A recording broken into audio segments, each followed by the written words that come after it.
Welcome to Maths Guru Educational Services. If you are studying with us on Maths Guru for the first time or you have not subscribed to our channel, please kindly do so you'll be informed anytime we upload a new video on this platform. Today we are going to treat the first and second units of Module 1 of the course material Eda825 Managerial Psychology. Here we are going to look at the objectives sets here, the definition of organizations, common characteristics of organization, types of organizations, differences between formal and informal organizations, importance of informal organizations. Right, so we begin with the first aspect, understanding organization and organizational structure. Here we are going to give the definitions of organization.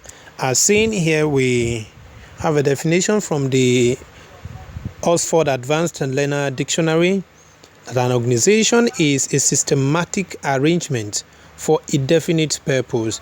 A systematic arrangement, that is, it has a particular way in which the people that make up the organization, the efforts of the people or the resources of the people must be ordered to achieve a defined purpose.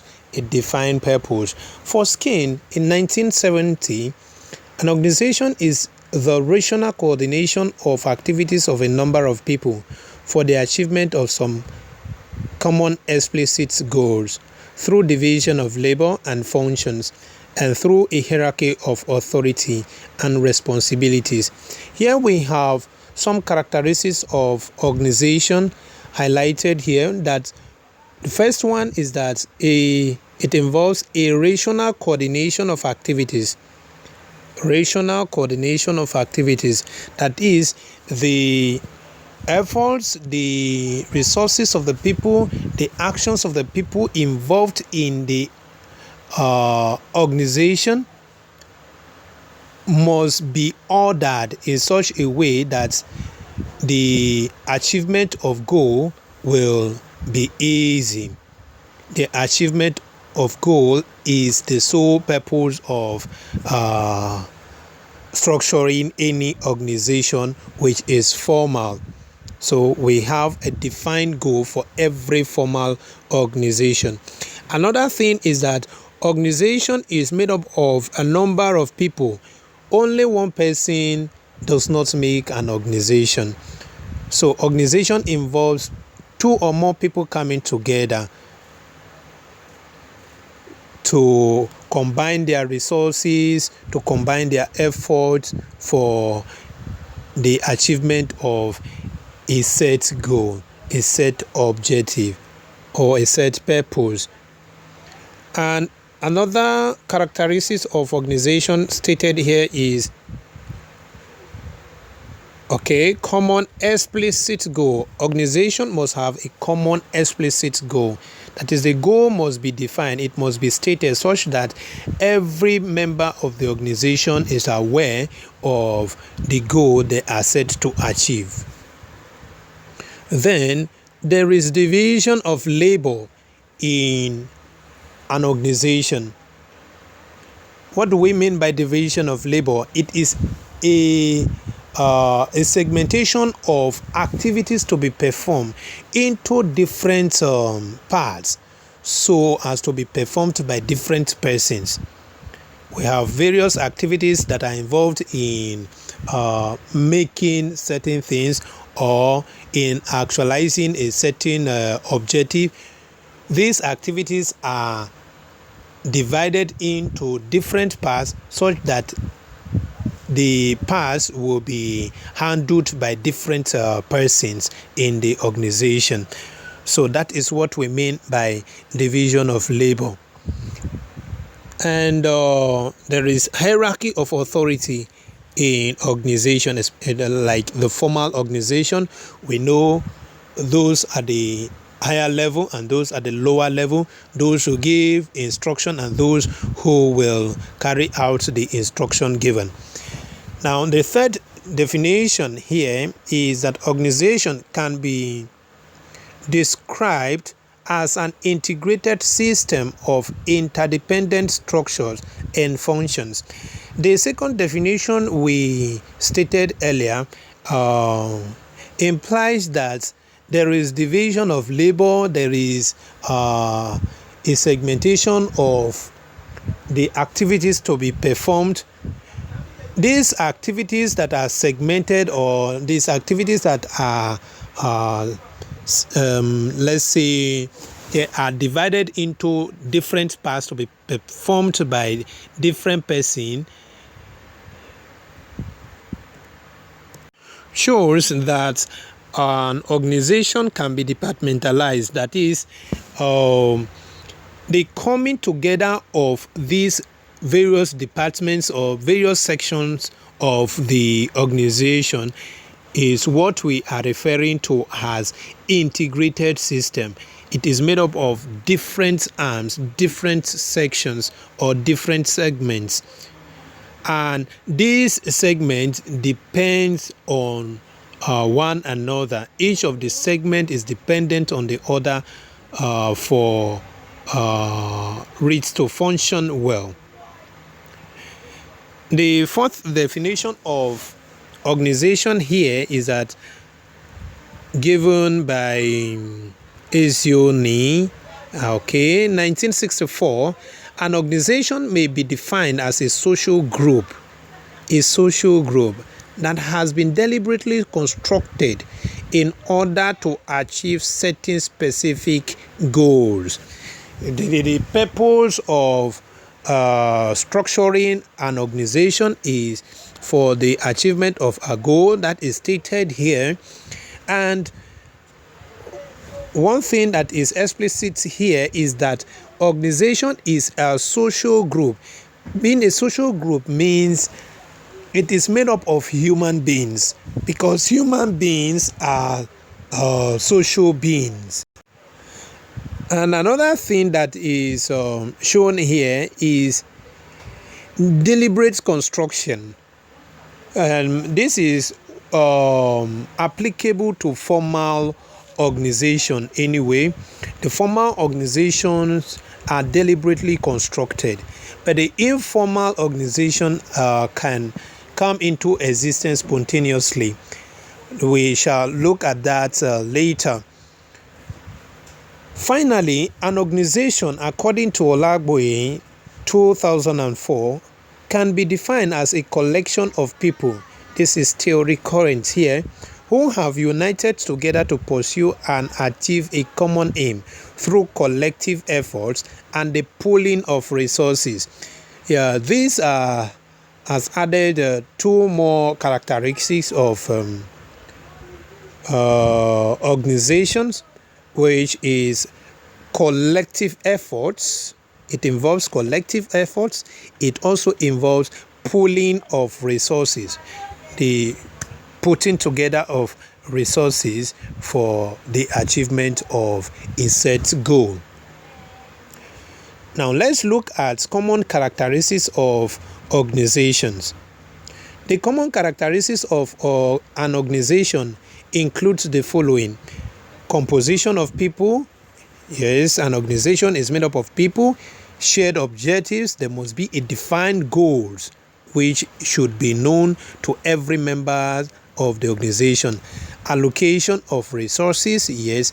Practice of division of labor and coordination of activities. The activities must be rightly coordinated to enhance the achievement of goals. Here we have the past questions that we can attempt. Define the term organization. State 4 common characteristics of an organization.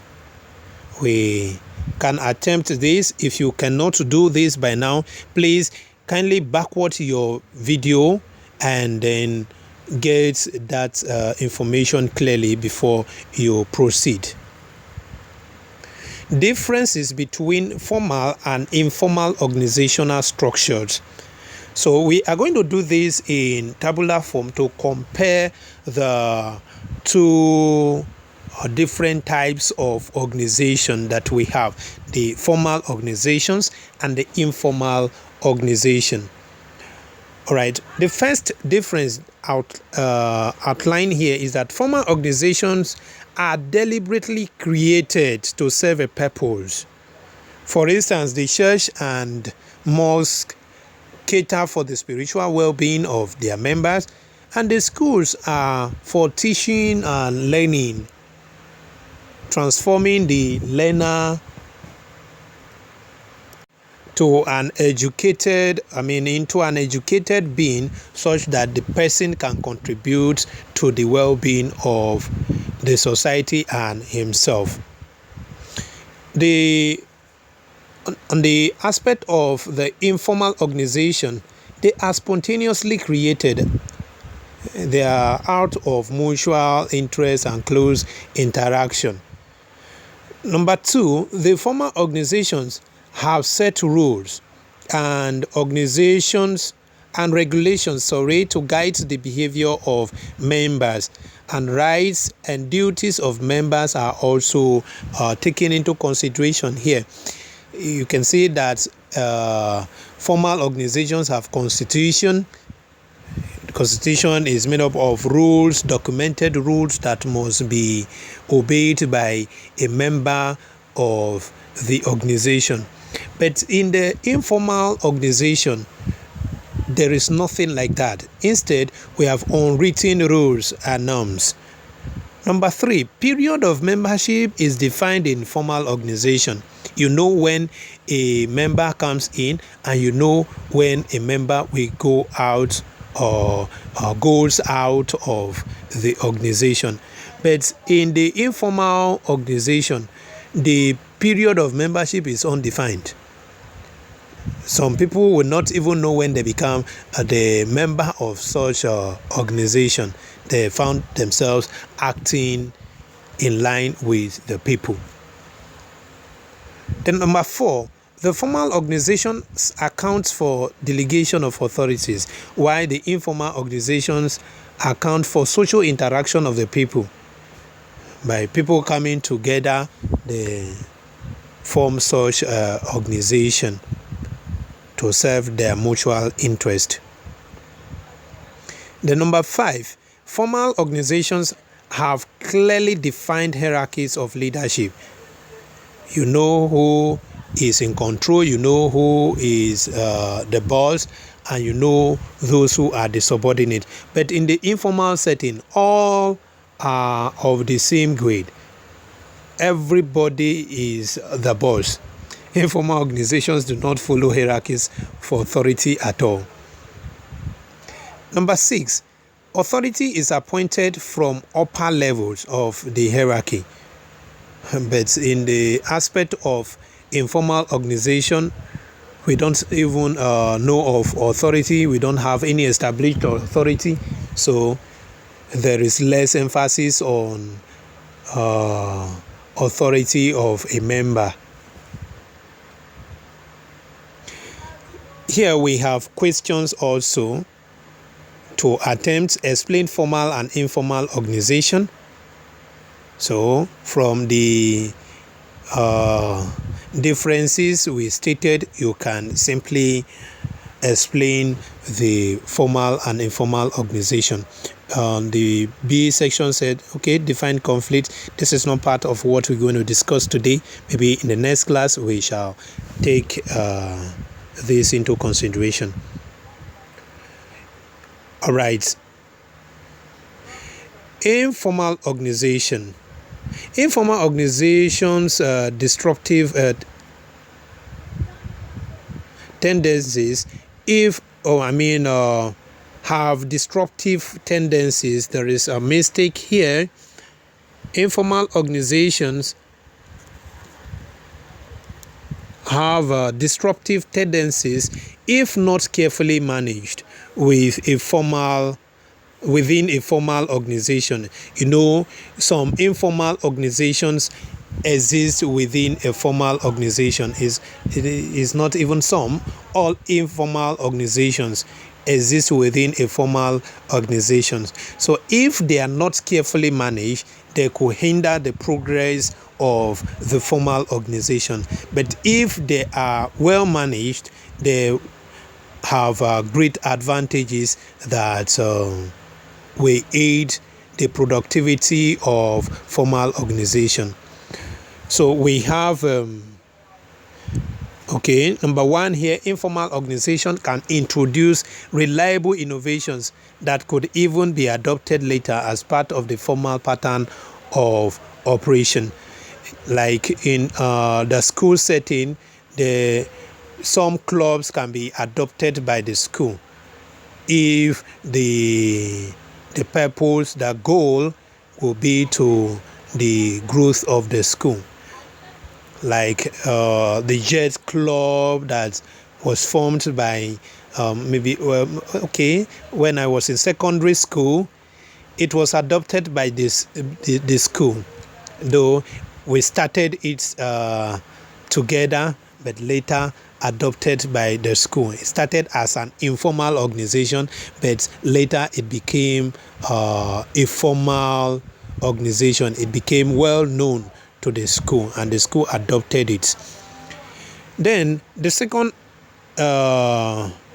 relevance here is that in informal organizations, in its grapevine activities help to facilitate quicker dissemination of information within the organization, as we normally call the informal organization's member. They are newsmongers, so information can easily spread around. And we know the importance of information if it is a good one. Informal organization helps to test the popularity or quality of an administration. Yeah. Number 4, informal organizations are instruments of check and balance on the school administrators. Of course, informal organization protects the worker from arbitrary management. Number 6, without the cooperation of the informal leader, work will not proceed smoothly and productivity could be hampered. So the school system needs the cooperation of the informal organizations formed, the league formed among the workers or the staff to enhance productivity. We have questions here. Identify and discuss 5 advantages of informal organization which aid the productivity of formal organizations. So our answer could be all of these, any 5 of these. We can say informal organization can introduce reliable innovations that could be adopted later as part of the formal pattern of operation. Informal organization are instruments of check and balance on the school administrator. Informal organization protects the workers from arbitrary management. Without the cooperation of informal leader, work would not proceed smoothly and productivity could be hampered. Then you can take anyone to make it up 5. The C part there, that is for the year 2019. What are the advantages of informal organization in a school? List and describe 4 different types of formal organization. This we are going to do in the next section. Types of formal organization. It is necessary to note that the purpose of organization determines its typology. What we mean by this is that we classify organization based on the purpose itself. Like the first type of formal organization is organizations for mutual benefit. These are pressure groups or trade unions that work for their members' benefit. The participants are normally the major beneficiaries. In Nigeria, there are numerous examples of this type of organization. The Nigerian Union of Teachers, NUT, Nigerian Medical Association, NMA, and other professional bodies of lawyers, engineers, architects, and so forth and so on. They are all parts of the organizations for mutual benefit. We have the second one, organization of business concerns. These are basically profit-making ventures that could be public or private. Examples of these type of organizations include firms, factories, industries, company, etc. All these are essentially motivated by profit maximization. They are geared towards making profits. That is why we refer to them as organization of business concerns. Number 3, service organization. We have organization for mutual or benefit, organization for business concern, and the third one now is service organization. These differ from one service organization to the other.